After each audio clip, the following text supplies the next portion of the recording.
Joy Prime, the ultimate experience. Hi, once again, it's Strong and Sassy and it's Wednesday. It's absolutely fantastic to have you join us as usual here on Joy 99.7 FM. It's 7 p.m. and you know how we do. I'm super excited about today's conversation because I have two women who, well, their names are synonymous with the name of the show, Strong and Sassy.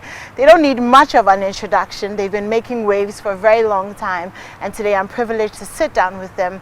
And we're talking about being the loner, the non-conformist, the outlier, the one who speaks the things that we can't speak, the one who says the things that we're thinking but we can't really say. And the nice thing is they do it with so much grace and finesse. And we want to learn how to do it because we want to be like them, don't we? But of course, I'm talking about Joyce Bawah, who we've had on the show a number of times, my senior. And I'll struggle to not call her Auntie Joyce, but we'll try. So Joyce, no, it doesn't feel right. Auntie Joyce, you're welcome. If you call me JB, then you'll get the names right. Because it is Joyce Bawah Mogtari. Mogtari. I always do that, don't Joyce I? Bawah or Joyce B. Okay. As for the Mogtari, I acquired it just a few years ago.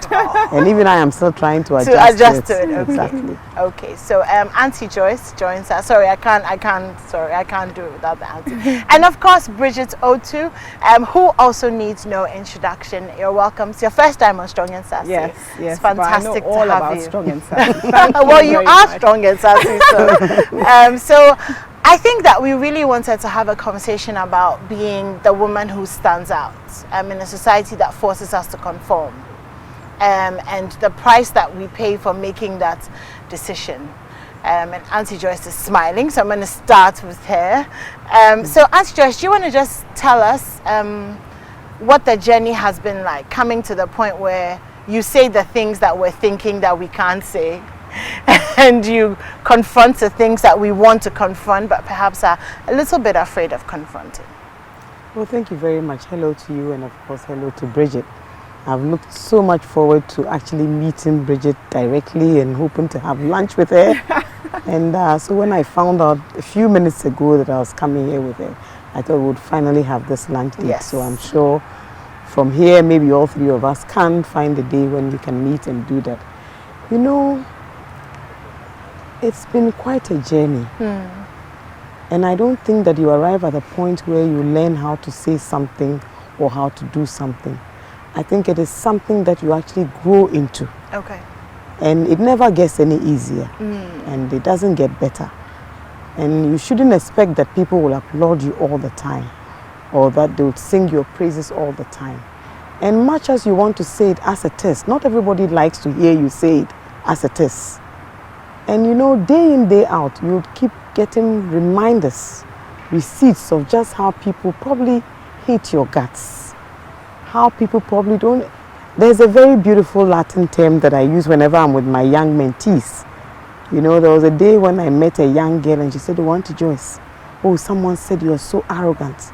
Oh, someone said you're so rude, that you feel so good and you don't even like people." And you know, she went on, and when she was done, I said, "But what do you think?"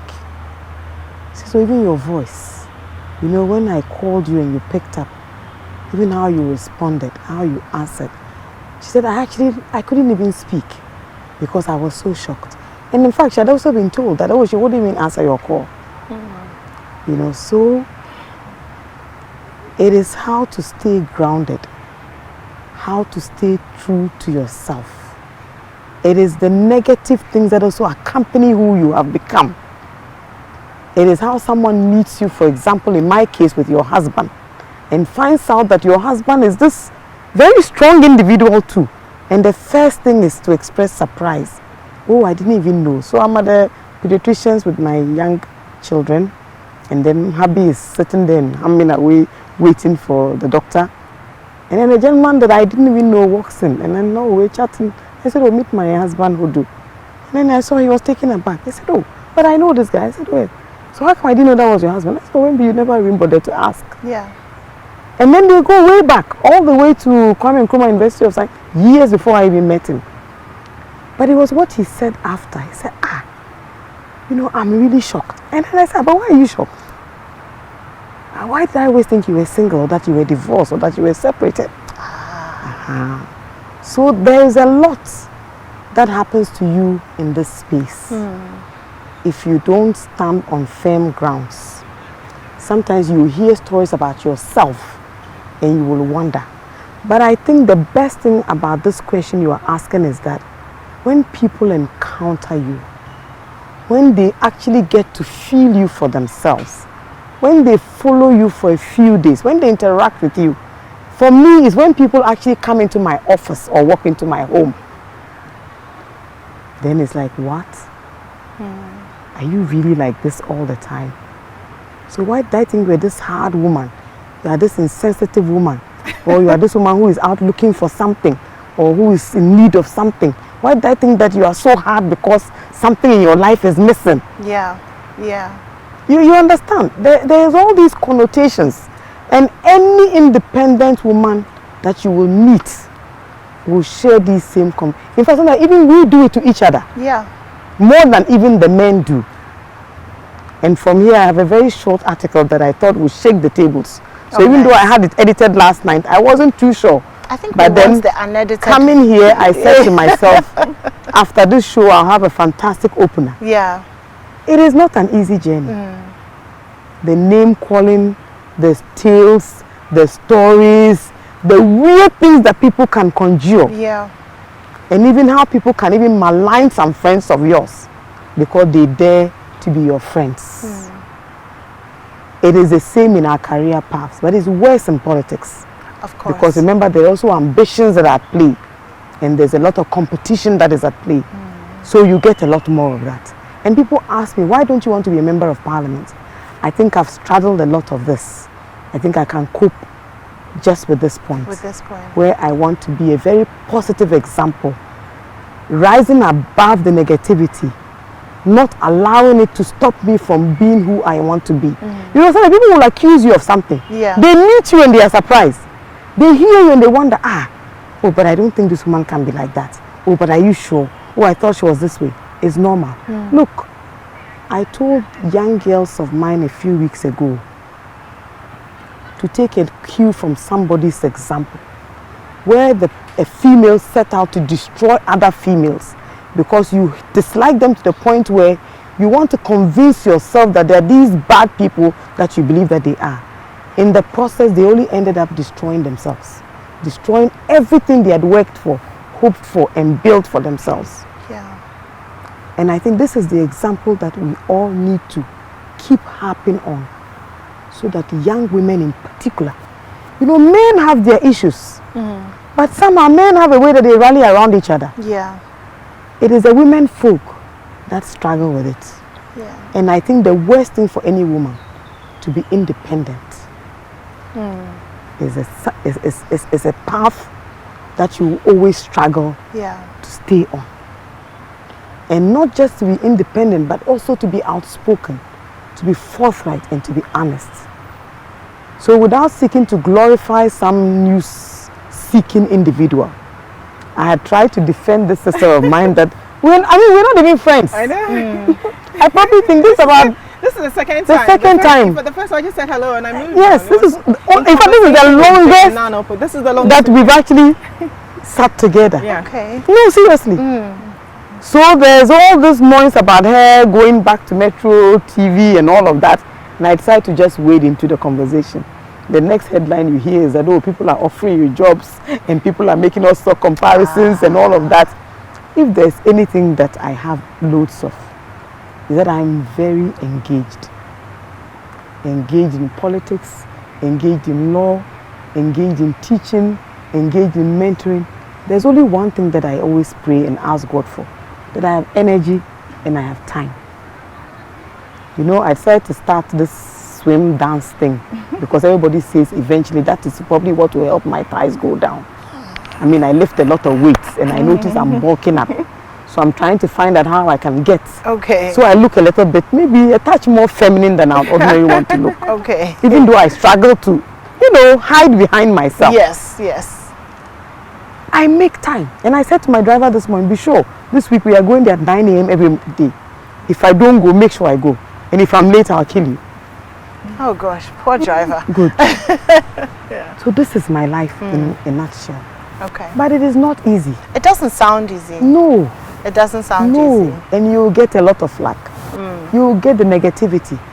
But you know, in your heart of hearts, you know that you're doing something right. Right, yeah. But in all that negativity, nobody can say, oh, I saw JB doing this and I know for a fact. I heard JB. No. Yeah.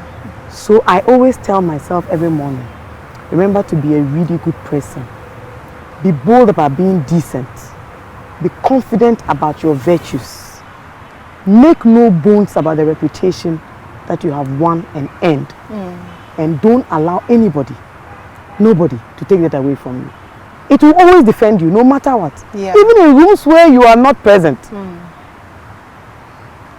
So that is why even years after somebody has passed, the person's good deeds, their good character, will speak far from the grave. Yeah, you've said so much. Yes. I'm trying to unpack it, Yeah. and but it's a lot. It's a lot. You said in your heart of hearts you should know who you are, know that you're a good person. So let me bring that to you, because I think at the heart of this conversation is knowing who you are. And there's so many things that are defining us as women right now in Ghana and Africa. So how do you find that path where you know that you've been defined by the good things or the good values or the good virtues? How do you stand up and become the kind of person that Auntie Joyce, said that, you're confident about your virtues. You know that even when you're not in a room, good things will be said about. Because that is not an easy woman to be. Absolutely. Yeah. Absolutely. So I grew up in a very unconventional environment. I don't think my mother did that deliberately, but in doing that, she made the person I am today. Okay. And knowing who you are is a journey. It's a journey, and I don't think that it ends. It's something you keep discovering, but being strategic and deliberate about it is what will get you to the point where, people would say, that's her. And it takes a lot of work. So I play football with boys. I can make, when I was little, I could make cars. If I saw a field, I would battle everybody. I'm surprised I grew up and I didn't have any scars, but I had a lot of them, when I was growing up. There was nothing that my mom did not let me do. And then when it came to cooking, she'd let me, I'll cook, but my brothers would have to help. Okay. If you didn't support me in pounding the fufu, you eat and pesi. Okay. So that kind of mindset, I think already gave me sort of a leg up. Okay. So I grew up thinking that I can be anything. Okay. And it kind of built a certain level of, and I say my mom didn't do that deliberately. So I think, was it yesterday, I posted, was it 2 days ago? So I posted I have a scar here. And I think I got this while I was trying to warm kinky. Of all things. Kinky of all things. So my microwave broke down. I went in, there was kinky in the fridge, so I put it in the rubber can. pot. Exactly. So I was trying to, and I burned myself. So I tried to just make a joke about it and post it on Facebook that, look, cooking is not for everybody. I tried to cook and I burned myself. So I'm not cooking. Not that I can't cook, but I'm not cooking again. Yeah. I'm going to focus on my business and my books. You should read the responses. A lady like you, how could you? I used to have respect for her. The kind of comments that came in, there was not a single person that said she can afford not to cook. Not that she doesn't want to cook. I don't want to cook, actually, I don't. But not that she can't cook. But that you didn't want to. The timing, the work and everything would just not permit me to do so. Because we are told to be a certain way. And if you don't fall within that category, it doesn't matter how successful, she could be a lawyer, a fantastic mother. If she chooses a certain path that does not conform to what society has carved or lined to be what women are supposed to be, then you're an outlier. But it's good, because then you have to be pathfinders. You have to start, some people have to see and follow you. it's not easy. It comes, like she said, a lot of angst, a lot of negativity, a lot of pressure. But how you deal with it is actually what makes you stand out. Yeah. So from the way my mom raised me, I always wanted to be either to lead. I remember going to secondary school, and after exams, I don't think I was disrespectful. I think I was vocal and very confident. Teachers didn't know just Which how is equal to disrespectful here, and like teachers just didn't know how to handle deal with that. Yes. Yeah. So I used to get my reports card, and I would see because maybe in class a teacher said something, and I asked why, like, Stan, why? Just why? I'm curious. I'm a kid. I wanted to understand. None of those offered. All they said was that she's brilliant but disrespectful. Brilliant. So when I went to secondary school as well, and we did the exam, I was probably top 3. And I remember social studies teacher comes to class, Mrs. Cecil, hello, and says that, yeah, I think you're very brilliant, but so rude. I mean, this one, I had to, and I said, it's actually not the first time. Is there anything else you can say apart from being, yeah, she was shocked. Because we have not been told to ask questions. We've not been brought up to question things. But those are the things that will get you the answers. It might not be uncomfortable, right? But you've got to ask questions. Yeah, people don't like being questioned. Absolutely not, especially adults. Especially adults. Board, yeah. But they learn. I have a 5-year-old niece, and I call her strong. She's actually strong and sassy. I mean, in the room, I'll be sassy, and she's like this. I was like, yeah, go, you go, girl. And she asks so many questions. Sometimes when she's chatting with people, my heart, I'm like, oh God, I hope they don't think we've told her. We've not told her anything. She's just asking innocent questions. But I'm happy and proud because she stands out every time. She's curious. She's 5. There's nothing in her head. It's what we feed her is what would inform whatever she becomes. Yeah. But the environment might not necessarily support that. So sometimes, I see maybe a few people say, no, don't do that. You're going to kill her confidence. I don't want to see that. No, I am happy. She does it to me sometimes like, it's okay, I'm tired, go to your room. But at least she knows I do it with love, and she loves it, so she always comes back to ask questions. So that kind of path. But that's also important. Teaching her that there will be people who will say, it's okay, I'm tired, you need to go away. Oh, especially when she wants chocolate. I said, no. There are days you're going to get no. I'm not giving you this chocolate. Exactly. No, exactly. No, she loves her chocolates. Exactly. I said, no, I'm not going to give you. Or you have, or when we are giving things, she wants to grab. I was like, nope, that's not for you. And then she gets upset. She goes into her room. I don't follow. But I know that we're building something. Yeah.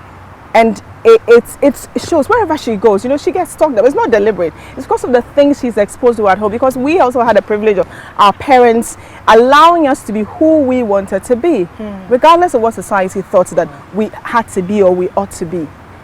So it followed me through to my work. I mean, if I think from TV3, everywhere I work, I mean, they'll tell you, I'm not the easiest person to work with because I ask questions. I said there was a time I was asked to interview somebody and I said no. Why? That's because I hadn't prepared. I'm not going on air to embarrass myself. You want me to interview this person. I have great respect for this man's achievements, his success and everything. I'm not going to sit before him and ask him, what is your take on this? Why do you like this? I'm not doing it. So I declined the interview. When I was for myself, I wasn't ready for it. I wasn't prepared. Somebody else was ready. You let the person do that interview. But I was thinking, what kind of message will I send to them?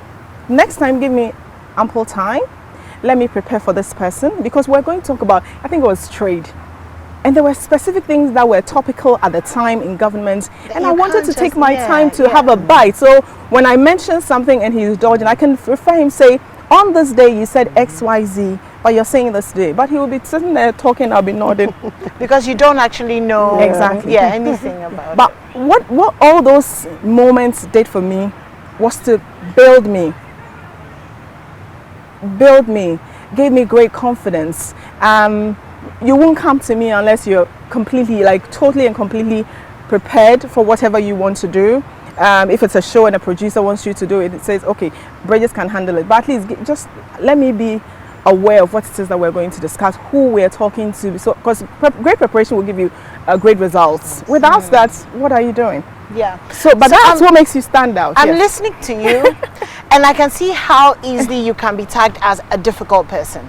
Right. Not because I think you're difficult, no, because I mean this is the epitome of difficulty, as is known. Right. And it's not an easy load to carry. Right. Standing up for yourself Right. and saying, this is who I am, accept it, or, Leave you it. know, exactly, or leave it. I want to talk about the risk. I'm looking for the term that there's a opportunity cost, I think. I want Right. of being Ooh, a great question. of being this Right. person, because you lose some Right. and you win some. I agree. And if you're not strategic enough, you'll lose more than you'll win. Right. Right. Because there's a quote that I love, which I think only applies in some situations, but she stoops to conquer. Right.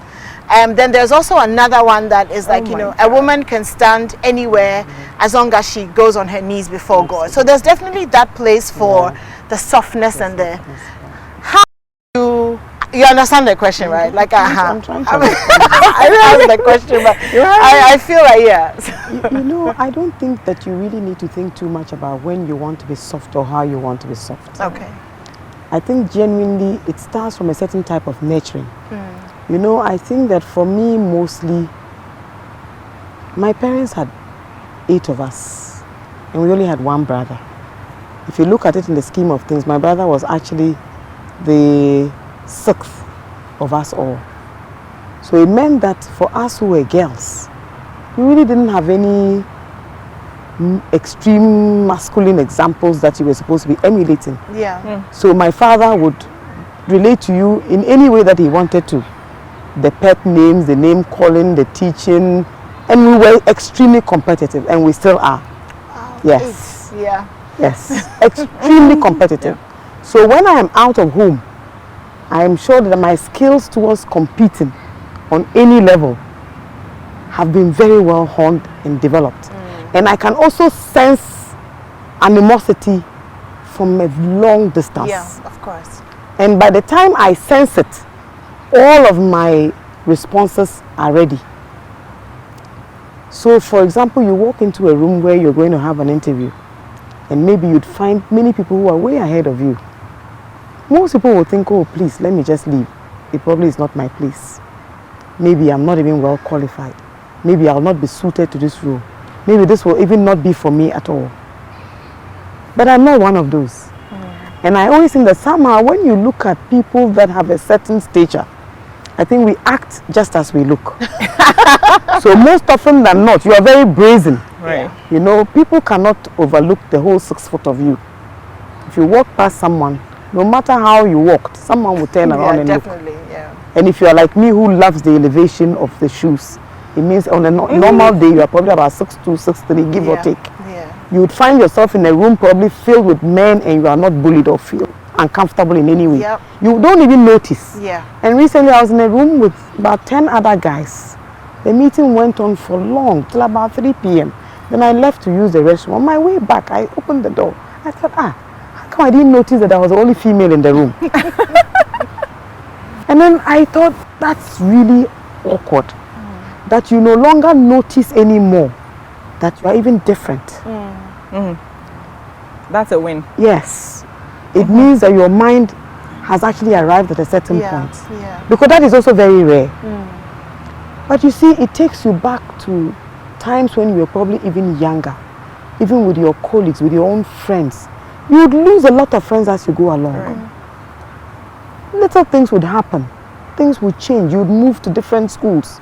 You would go to different colleges, choose different professions. Name it, all through the changing scenes of life. But recently, a friend that I was in college with as far back as the first year, I don't even remember which year this was, probably about maybe 94 or 95, sent me a text and said, oh, I'm so happy that, you know, I made friends with you even in college. Because even then, I always knew there was something very special about you. You were very different from all the other girls who were in class with us. You know, I would play pool with anybody. I would go to the gym with anybody. Because these are ways in which you interact. And I will engage just about anybody. And I'll question things. And I'll challenge the status quo. But you see, your attitude will also lead you just to certain types of people. And I think sometimes you hear other leading women talk about how they themselves arrived at a certain point. Right. Yeah. You can only gain that when you arrive at a certain mindset. That you don't even have to stoop so low like your quotation says, to achieve. Yeah. You don't have to kneel too low to achieve the same.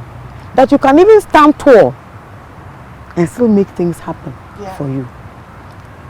And you know, one time I said to somebody who met me and said, I don't think you even have any female genes left in you.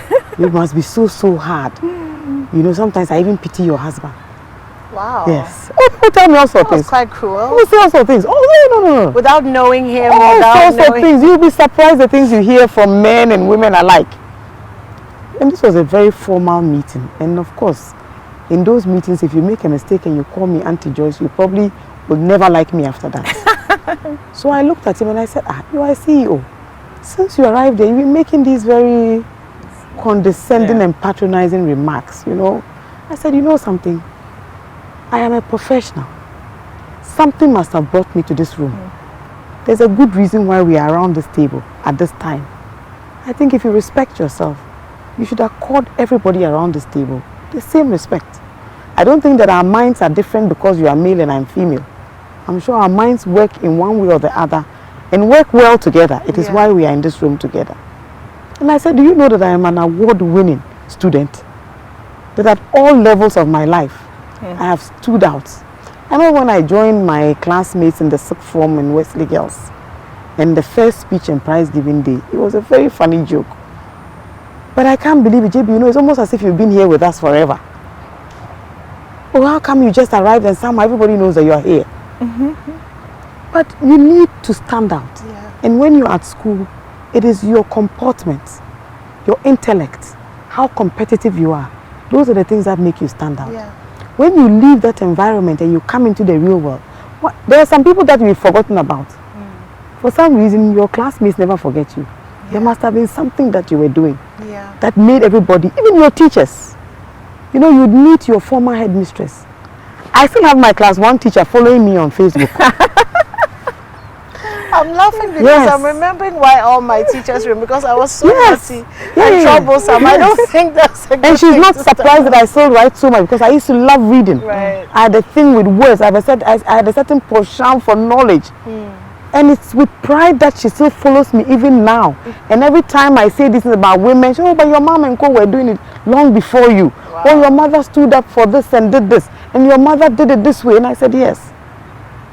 So in many ways, we are truly blessed.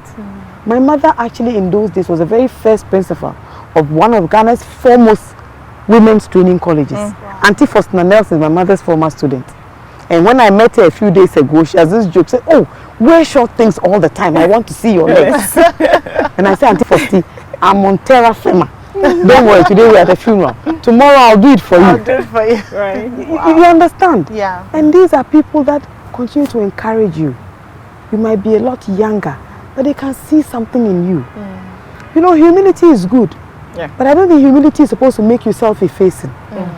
I don't think humility is also to make you to think that you should not be noticed, or you should not stand out, or you should not prepare for things, or you should not prepare yourself for some opportunities that will come.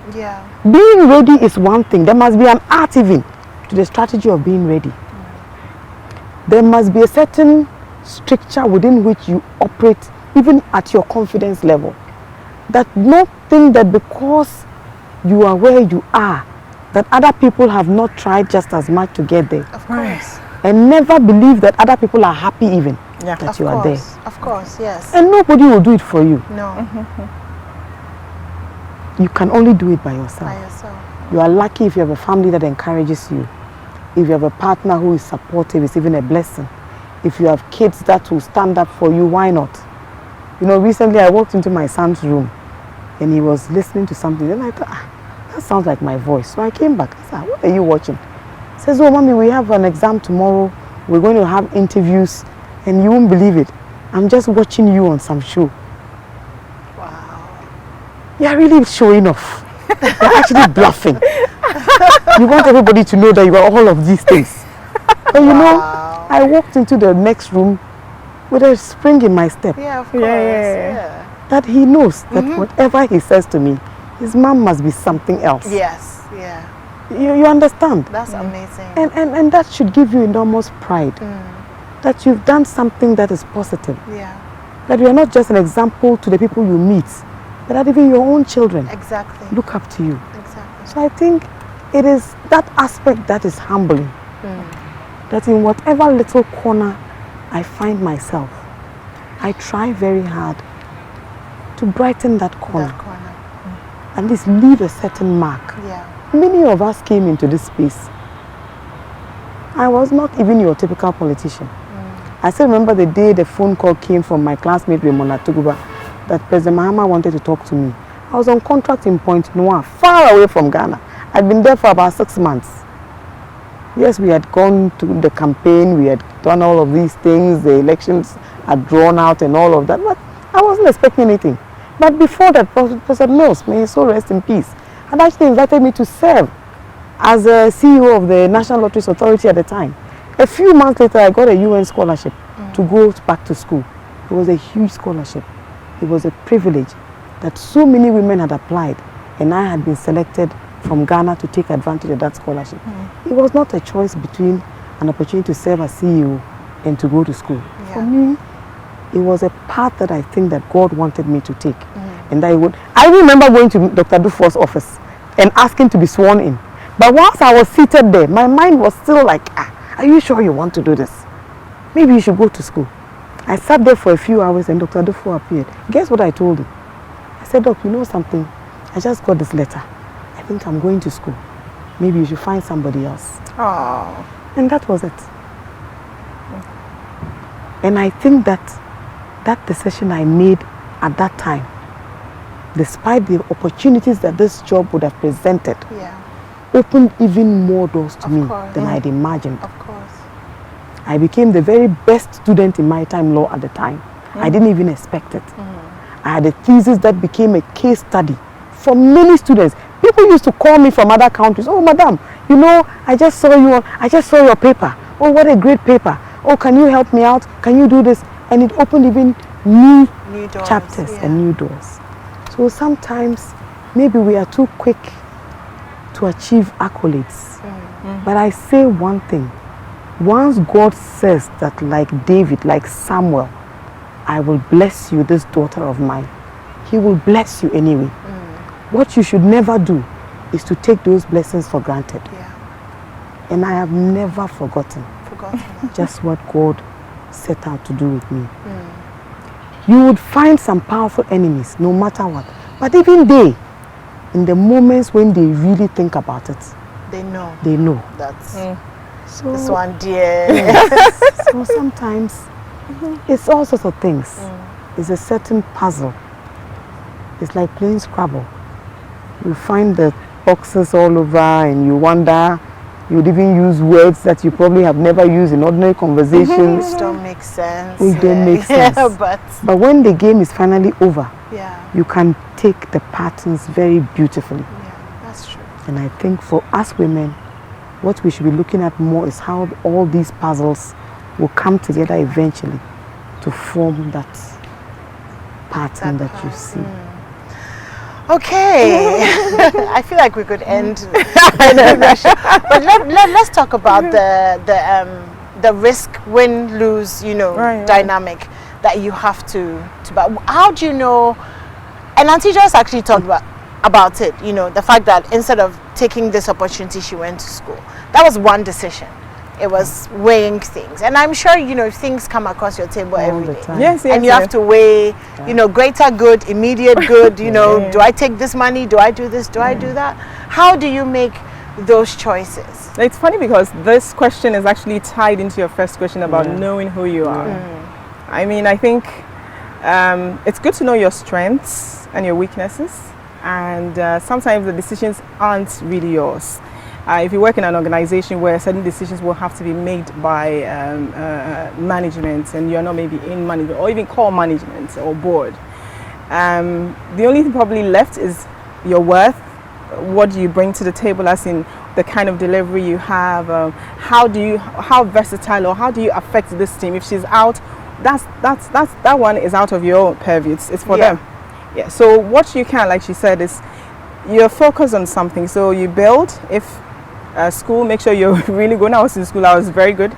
I never wanted to be the best girls at this. No, I just wanted to be the best student. That's it. So I did sports. I would run. I remember even when I became senior girls prefect, I did the cross country, and I think I won probably the only medalist from the women's side, because I just wanted to run and win, and also leadership by example. I wanted people to see that, yeah, you can being girls prefect does not immune you from any of those things, that it's equally important, and I enjoyed doing it. So without even knowing that these things would have an impact on who you become later in life, it helps you make certain decisions and choices that at the time I could have said no, I wasn't going to do it, because really I didn't have to do it, because I was voted to do something else. At the time I went to Bompay Secondary School, and at the school we weren't doing very well academically, so I thought, okay, let's sit down and write why are we not doing well. And a lot of it was blamed on students, but when we met students, they said teachers, and really it was. So we wrote a letter, a proposal on what we thought, one, what was wrong, what could shape. So you can imagine, it shook the whole foundation of the school. No one, I left the school, when I left the school, my nickname was the headmistress. Oh. And the headmistress of the school never spoke to me till I left the school. Oh wow. Because she had never seen anybody like me. But then it was for the greater good of the school. And she used to tell people she admired me. She couldn't say it, maybe she thought I was too young and maybe I'll feel proud. Yeah. Yes, but we wrote the letter, they saw the letter, they were dumbfounded and called for a meeting between us and the school.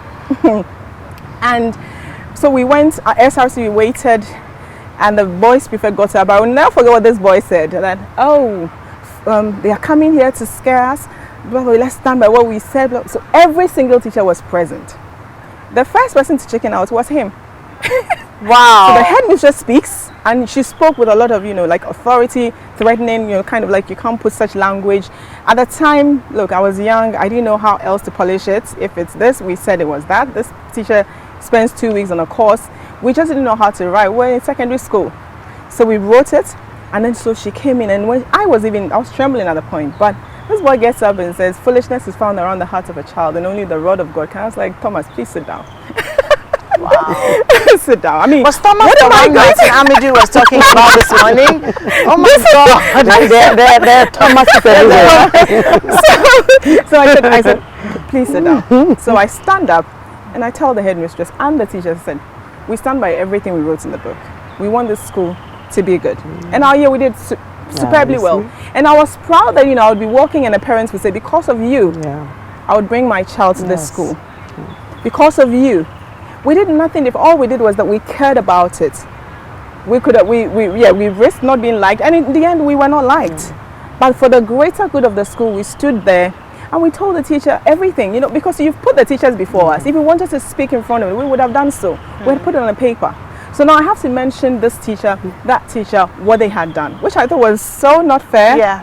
But we did it anyway, because we had to present it in a way that it makes the school the ultimate winner. Yeah. So we did that. We're not the most liked people. So me, I think that it's even now. So I try not. I'm not doing it for to be liked. I always say if you want to be liked by everybody, sell ice cream. That's true. So at the time I didn't know what the opportunity cost was, but I always know that at the end, what's in it for me? What's the ultimate? What effect is this going to have on people? How will that make me feel? So and now, I mean, you opportunity. I don't know where I want to go. No, go there. But yeah, so I get a new gig. It's not full time. It's a gig that I thought I had something to offer, and it's a gig I had turned down, say 3 times. Before that, I had offers from other stations.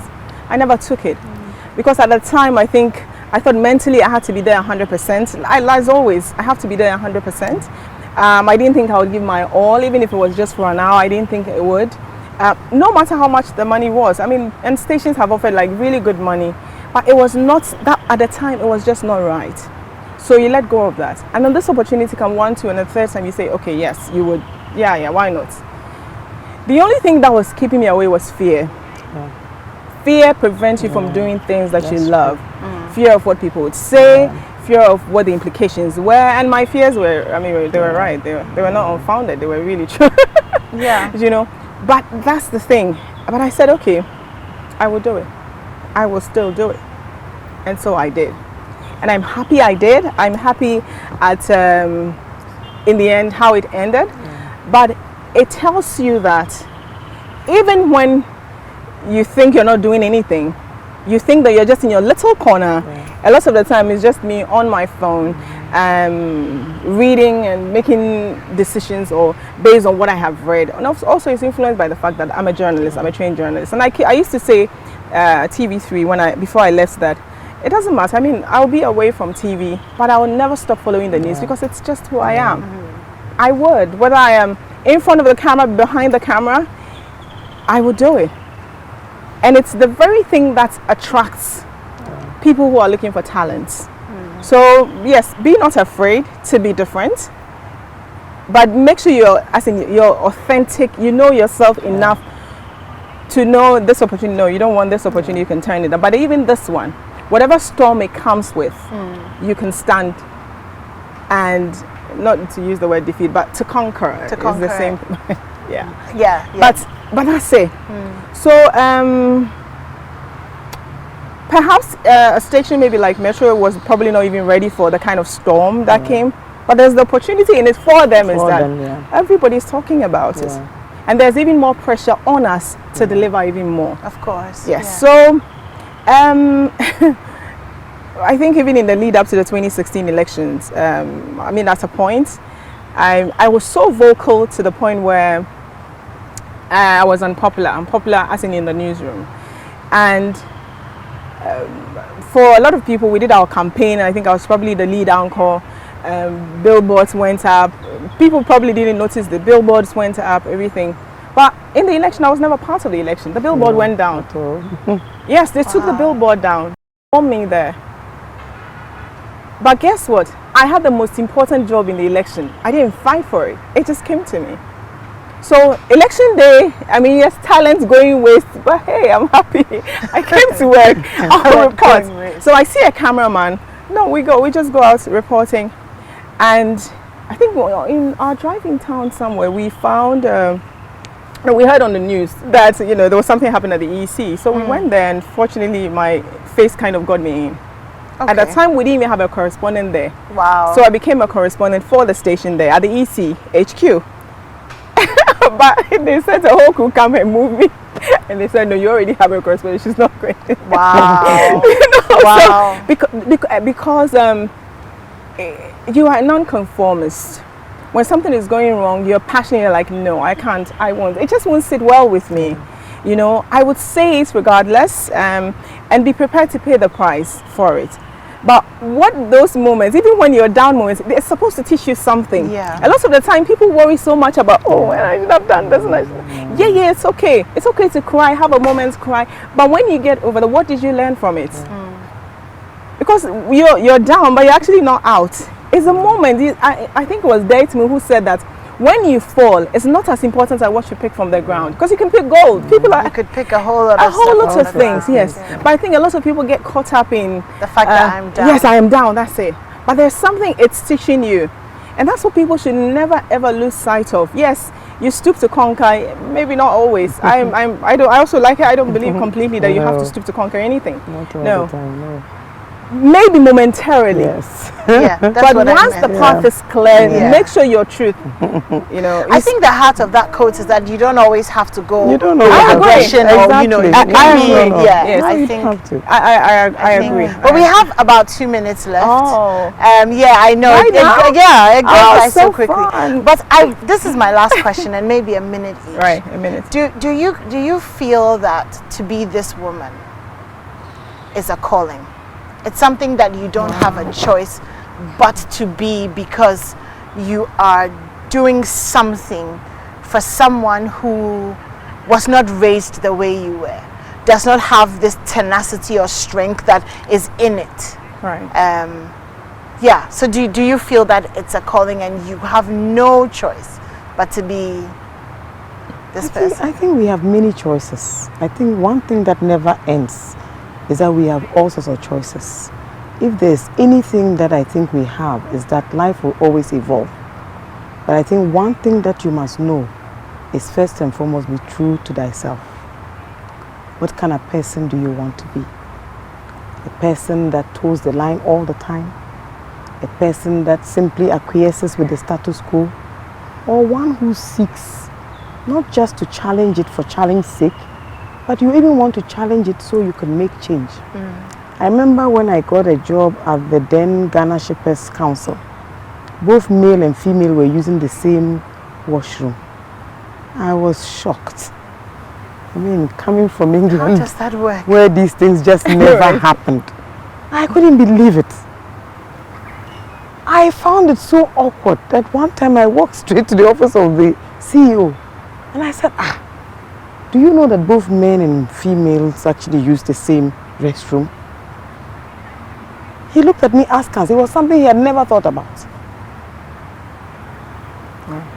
They found it funny. It was like a joke for the staff. Something as innocuous as that. Most of the women there were probably older than I was, more experienced. Great women. And if you know that industry, they employ some of the very best minds. But I wasn't going to do that. I remember when I was at the Venture Capital Trust Fund, it was a similar situation. There was one staff who would always come, mess the place and leave. I took it upon myself to leave a notice on the door. It irked my boss so much, he actually called me to take it off. And I refused. But that's me.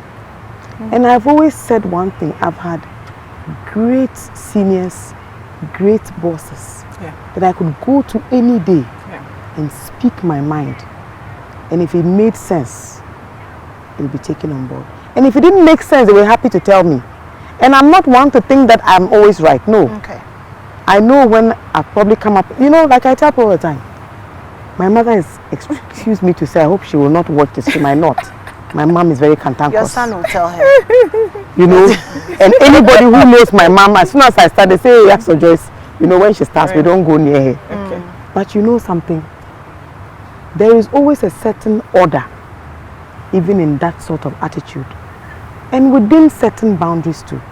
But I think the most important thing is that know yourself. And in whatever you do, remember to leave that little example. It makes a difference. So I'll just say 1 minute. Yeah, 1 minute is fine. So on my first day at national service, I was sacked. The person didn't know me. The woman said, because of my experience with the previous girl, I'm not allowing you to do your service. But on my last day in the same place, she begged me to stay. She offered me a job because I got to know her, how to work with her. So that's a strategy. And Billie Jenkins said, pressure is privilege. I didn't choose this. I just knew that I wanted to be myself, allow me play. And in doing that, I think we are inspiring young generation, new generation of women. So it's okay, you can be nice, Polish, you know, Madam Joyce here, or you can be a bit rough on the edge. But that pressure is privilege means that I take it all on. I take it all in. It doesn't ruffle me. In fact, it makes me better. It makes me. I like pressure. I work well under pressure. So I don't buckle under it. Rather, use that as an opportunity to shine. And that's all I would say.